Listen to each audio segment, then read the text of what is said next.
Investigasyon sa hinihinalang bagong species ng sinaunang tao patuloy.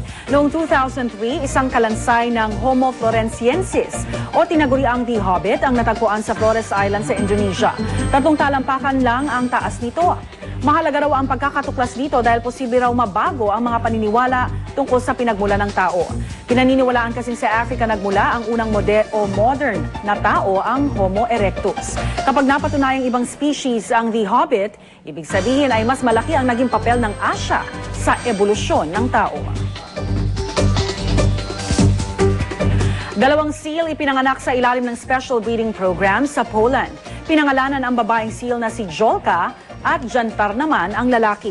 Magkaibang ina pero iisa lamang ang ama ng mga baby seal. Numimpis ang bilang ng mga seal sa Baltic Sea noong 1970s hanggang 80s. Pero dahil sa Seal Enlargement Program, muling dumami ang mga ito.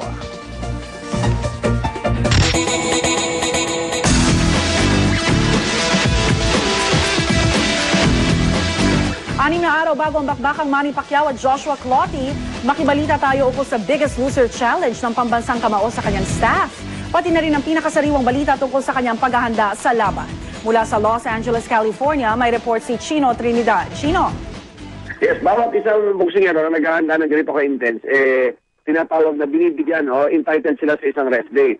And being a Sunday, rest day po ni Manny Pacquiao ngayon, hindi niya na binabiolate yan. Dati kasi binabiolate niya rest day niya. Ngayon, yung kanyang rest day, dinedicate niya para mag-enjoy naman siyang makita yung kanyang mga kaibigan na kanya pong binigyan ng pa-contest, yung tinatawag na biggest loser o yung pinakamaliit na lalabas ang tiyan sa kanyang mga matatakaw na kasama. Kasi po dito sa Los Angeles, walang ginawa ang mga tao dito kundi kumain.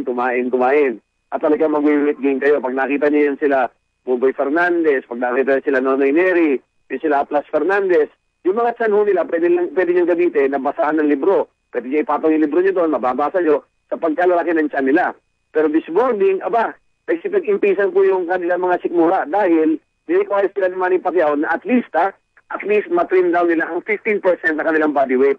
Marami ang mga nagsipagpasok pero marami din ang hindi nakayanan sapagkat biro po ang magtanggal ng 15% sa inyong body weight. The first 10% baka madali yun dahil yan ang tinatawag na yung water and maybe the fat, no? Pero pag nalipas po niyan, hindi kahirapan na yung iba nag-i-struggle. But anyway, ang bawat na makakakuha ng 15% ng kanilang body weight sa upon computation ay makakapanalo po ng $3,000.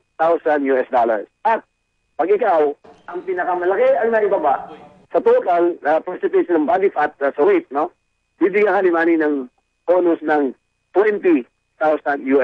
Kaya lahat po sila nagkakandara pa ngayon. Pero all natural. Bawal po ang liposuction, bawal po ang diuretics, basta lahat po ng means must be natural. So malalaman po natin mamaya sa mga next newscast natin kung sino ang tatanghaling pinakamaliit ang tiyan. Mula po sa Los Angeles, California.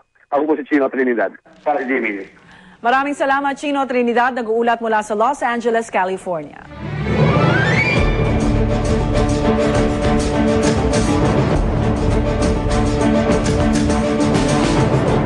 Sa pagsalang niya sa UH Iritan 2010, muling iginit ni Bagong Bayan Party Standard Bearer, Senator Richard Gordon ang tinangka siyang suhulan ni Senator Manny Villar para umatras sa presidential race. Tumanggi rin siyang pangalanan kung sino ang emisaryo ni Villar na nag-alok sa kanya ng pera. Daw na itinanggi ni Villar ang paratang ni Gordon, pero kung papayag daw sila Senator Gordon at Villar at Senator Nonoy Aquino sumalang sa lie detector test, ibubunyag ang lahat ng kanyang nalalaman. Si dating MMDA Chairman Bayani Fernando naman, kampating makukuha ang boto ng mga mahihirap, pero kahit hindi siya iboto ng mga illegal vendor na pinaalis siya sa mga bangketa, okay lang daw. Kung ibig mong sabihin yung mga vendor na mga illegal vendors, hindi bali na. Huwag na nila akong iboto. Pero yung mga legal na vendor, ako'y naniniwala, botong-boto sa akin yung mga yon, sapagkat pinagtanggol ko rin naman yung kanilang karapatan. Hindi po ako nagsisinungaling. At saka po, ang record po ni Mr. Villar ay denial king. He denied the ethics committee like Gloria Macapagal Arroyo. Kaya kung papayag si Senator Villar sa tabi ko, at gano'n rin si Senator Noyne, mag-lie detector tayo sa mga tatanungin sa aming mga issue. Kung nagsasabi kami ng totoo, saka ko sasabihin lahat.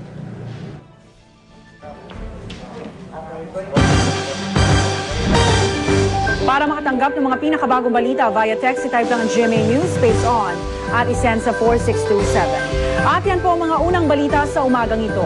Para pa rin sa mga nagbabagang balita, tumutok lamang dito sa GMA. Mula sa Tahanan ng Katotohanan, ako po si Rhea Santos. At kung may balita, i-report sa GMA News. I-text ang balita space, message space, ang inyong pangalan at address at padala sa 4627. Sa ngalan ng bumubuo ng GMA News and Public Affairs, ang impila ng serbisyong totoo. Mga igan, ako naman Arnold Gabio, ito ang unang balita.